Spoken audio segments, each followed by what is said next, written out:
Une chose est aujourd'hui admise, on peut dire par tous, c'est que le climat change. Oui. L'activité humaine incontestablement contribue à ce changement par des émissions qu'on appelle de gaz à effet de serre qu'elle produit, cette activité humaine, en se déplaçant, en se chauffant, en consommant, etc. etc. Et l'enjeu de l'effet de serre ne trouvera pas de solution sans l'engagement de tous, chacun à son niveau, avec les leviers qui sont les siens. La ville de Dijon, en décembre 2008, a été une des premières collectivités à signer la Convention des maires. Et donc aujourd'hui, il y a plus de 3000 villes européennes qui se sont lancées, qui ont rejoint cet engagement. Et nous voulons le concrétiser. C'est pour cela qu'on a adopté ce plan climat-énergie territorial qui nous engage les uns les autres.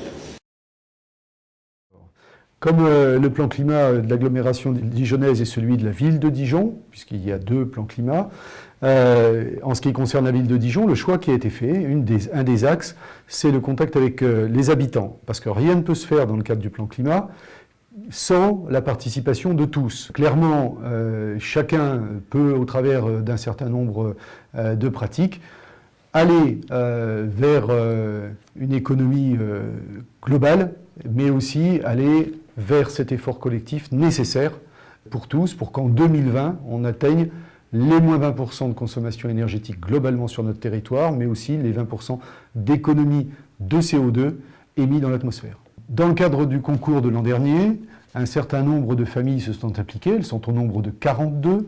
Elles ont pu ainsi faire l'expérience de pratiques nouvelles, et parmi ces pratiques nouvelles, il y a des nouveaux gestes qui ont abouti à ce qu'en moyenne, on soit, pour toutes ces familles, à environ 18% de moins d'émissions de CO2, ce qui veut dire, pour illustrer, que ça équivaut aux émissions d'une voiture pendant un parcours qui ferait 112 000 km. Donc c'est relativement significatif, c'est un effort facile à faire et qui a des effets certains sur nos consommations énergétiques et sur les économies de gaz carbonique. Les familles ont pu prendre conscience qu'il ne fallait plus avoir certains gestes. Parmi ces gestes, c'est l'ouverture du four lorsqu'on fait cuire quelque chose de manière indue, cette ouverture. D'autre part, il y a la possibilité également d'éviter d'utiliser un radiateur d'appoint. Il vaut mieux avoir une température de pièce qui soit régulière. Et puis, il y a des bons gestes. Donc, parmi ces bons gestes, on peut par exemple couvrir sa casserole lorsqu'on cuit quelque chose.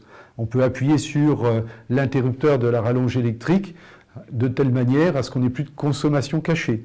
On doit même dépoussiérer ces lampes de telle manière à ce qu'elles puissent éclairer au maximum, et puis remettre le robinet par exemple en position froide pour éviter de consommer trop d'eau chaude.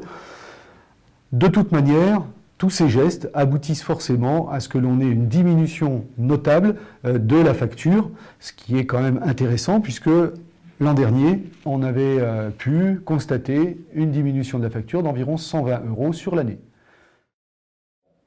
Alors, je vous invite tous à participer à ce nouveau concours qui concerne tous les habitants de Dijon, qui se déroulera du 1er décembre au 30 avril 2013 et qui nécessitera de votre part, évidemment, de constituer des équipes, soit avant, soit si vous arrivez seul, eh bien, on vous proposera de participer avec d'autres.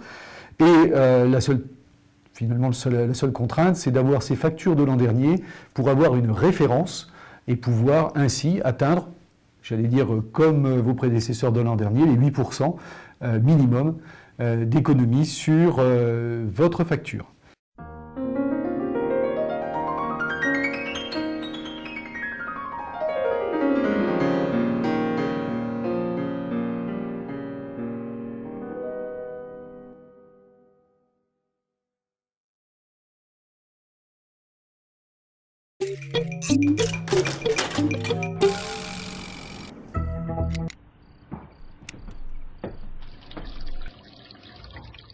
Oh, allez, encore 2 chasses d'eau et j'ai fini ma journée. T'as de la chance, moi je travaille en continu. Cette nuit dans le bureau, j'ai l'ordinateur et l'imprimante. Dans la cuisine, la machine à café et le micro-ondes. Dans le salon, la télé, le décodeur et le lecteur de DVD. Et il y a des lumières rouges dans toutes les pièces.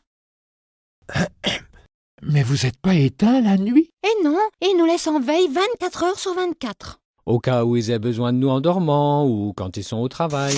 S'ils savaient combien ça leur coûte. Toi, la télé, en marchant 4 heures par jour, tu reviens à 8 € par an. Et pour ton temps de veille, à 12 €. Et moi? Toi, c'est pire. Tu coûtes le double quand t'es en veille. Rien qu'en France, les appareils en veille consomment la production de 2 centrales nucléaires.